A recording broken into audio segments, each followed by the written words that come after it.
Hello viewers, welcome to social post TV. నేను మీ కృతిక. ఈ రోజు మనం జూబ్లీ హిల్స్ లో ఉన్న వెంకట్ ఫిట్నెస్ సెంటర్లో వచ్చాము. So be ready. హలో అండి, ఎలా ఉన్నారు? వెంకట్ గారు, జిమ్కి వచ్చిన వాళ్ళు చాలా వర్కౌట్ చేసి బాడీ గెయిన్ చేసిన వాళ్ళు ఉంటారు. దాంట్లో కొంతమంది చాలా అన్ని రకాల సప్లిమెంట్స్ తీసుకొని వాళ్ళ బాడీని గెయిన్ చేస్తారు. సో అలాంటి వాళ్ళకి వచ్చే కాంప్లికేషన్స్ ఏ విధంగా ఉంటాయి అంటారు? అలా తీసుకోవడం ఎప్పటి వరకు సేఫ్ అంటారు? ఒకవేళ తీసుకున్నా కానీ కంప్లీట్గా అవాయిడ్ చేయాలంటారా? మీరేం చెప్తారు? సప్లిమెంట్స్ ఏది కూడా డేంజరస్ ఫుడ్స్ కాదు. సప్లిమెంట్స్ ఎవరైనా వాడచ్చు. వాళ్ళ హెల్త్ కండిషన్ బాగుంటే వాళ్ళ టార్గెట్ని అచీవ్ చేయడం కోసం, వాళ్ళ గోల్ని ఫుల్ఫిల్ చేయడం కోసం సప్లిమెంట్స్ని యాడ్ చేసుకోవచ్చు. సప్లిమెంట్ అంటే ఫుడ్ అంతే. ఇప్పుడు వే ప్రోటీన్ ఉంది, ప్రోటీన్ సోర్స్ అది. మీరు చికెన్ తినడం కుదరదు ఆ టైంకి. బేసిక్గా మసిల్ పెరగాలంటే protein need. So protein food తినమన్నాం, ఆ టైంకి తినడం కుదరదు. ట్రైనర్ గారు ఏం చెప్తారు? సో నువ్వు ఈ టైంకి మీల్ తీసుకోవాలి కంపల్సరీ. సో లేకపోతే నీ అమినో ప్రొఫైల్ అనేది తగ్గుతుంది, గ్లైకోజన్ ఫిల్లింగ్ అనేది ఉండాలి. కాబట్టి సరే వే ప్రోటీన్, ఆ టైంలో వే ప్రోటీన్ తాగడం కుదురుతుంది కాబట్టి నువ్వు అది క్యారీ చేసి ఈజీగా క్యారీ చేయొచ్చు. వాటర్లో మిక్స్ చేసుకుని షేక్ చేసుకుని తాగేమని చెప్తారు. ఓకే, సో అలాగే న్యూట్రియం డెఫిషియన్సీ వచ్చే ఛాన్సెస్ ఉంది, వైటమిన్ డెఫిషియన్సీ వచ్చే ఛాన్సెస్ ఉన్నాయి.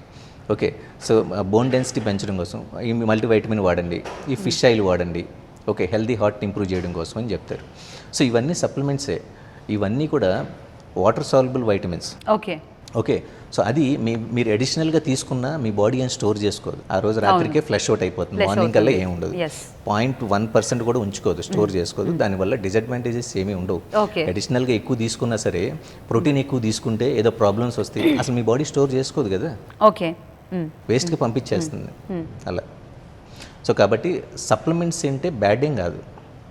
దాన్ని యూసేజ్ అనేది ఎలా ఉండాలి, ఏ టైంలో ఏది వాడాలి, ఎంత వాడాలి, ఎప్పుడు వాడాలి అనేది తెలిసి ఉండాలి. ఓకే, అంతే. జిమ్ చేసే వాళ్ళకి వెంకట్ గారు చాలా మందికి కొన్ని హ్యాబిట్స్ ఉంటాయి, వాళ్ళు అవి గివప్ ఇవ్వలేరు. ఫర్ ఎగ్జాంపుల్ స్మోక్ చేయడం కానివ్వండి, డ్రింక్ చేయడం కానివ్వండి. అలా చేయకపోతే అంటే వాళ్ళు ఉండలేరు అనమాట.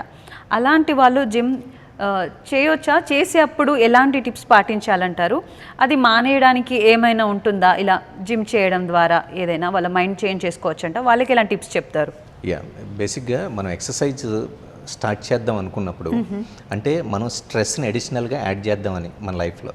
ఓకే, మీరు ఇప్పటి వరకు ఎక్సర్సైజ్ చేయలే, ఇప్పుడే ఎక్సర్సైజ్ స్టార్ట్ చేద్దాం అనుకుంటున్నారు. 1 hour స్ట్రెస్ని రోజు ఉన్న స్ట్రెస్ కంటే అడిషనల్గా యాడ్ చేసినట్టే. ఈ స్ట్రెస్ యాడ్ చేసినప్పుడు మీ ఫుడ్ హ్యాబిట్స్ కానీ, సో రెగ్యులర్ హ్యాబిట్స్ కానీ, ఏదైనా నెగిటివ్ హ్యాబిట్స్ ఉంటే కొంతవరకు తగ్గించుకుంటే ఈ స్ట్రెస్ యాడ్ అయింది కాబట్టి బ్యాలెన్స్ అవుతుంది. లేకపోతే స్ట్రెస్ అనేది పెరుగుతుంది, మీరు అనుకున్న టార్గెట్ని అచీవ్ చేయలేరు. మీరు ఎంత పెద్ద ట్రైనర్ని పెట్టుకున్నా, మీరు రోజుకి ఎన్ని గంటలు ఎక్సర్సైజ్ చేద్దాం అనుకున్నా మీ బాడీ సపోర్ట్ చేయదు, మీ ఎండోరెన్స్ అనేది ఏం పెరగదు. మీరు ఎక్కువగా స్మోక్ చేస్తున్నారు, మీ VO2 max ఇంప్రూవ్ అవ్వడం కానీ, లంగ్ కెపాసిటీ పెరగడం కానీ, ఎండోరెన్స్ ఇంక్రీజ్ అవ్వడం కానీ compare to other person, normal person తక్కువే ఉంటుంది. అలా ఉండాలి అంటే దాన్ని కొంచెం తగ్గించుకోవాలి. మొత్తం మానేమని చెప్పట్లేదు, కొంతవరకు తగ్గించుకుంటే మీరు అనుకున్న టార్గెట్ని అచీవ్ చేయడం ఈజీ అవుతుంది. డ్రింక్ చేసే వాళ్ళకి ఏ విధంగా ఉంటుంది అంటారు వెంకట్ గారు? బేసిక్గా డ్రింక్ చేసే వాళ్ళు బాడీ డిహైడ్రేట్ అవుతుంది. ఆ డిహైడ్రేట్ అవ్వకుండా హైడ్రేషన్ చేసుకుని, సో ఎక్సర్సైజ్ని ఎక్కువగా హై ఇంటెన్సిటీ చేయకుండా స్లోగా ఎక్సర్సైజ్ని వాళ్ళ బాడీకి అడాప్ట్ చేసుకొని అలవాటు చేసుకుంటే కొంచెం సిస్టమేటిక్గా ఉంటుంది. Thank you so much Venkat గారు. నేను అడిగిన ప్రతి క్వశ్చన్కి ఓపికగా చాలా చక్కగా సమాధానం చెప్పారు.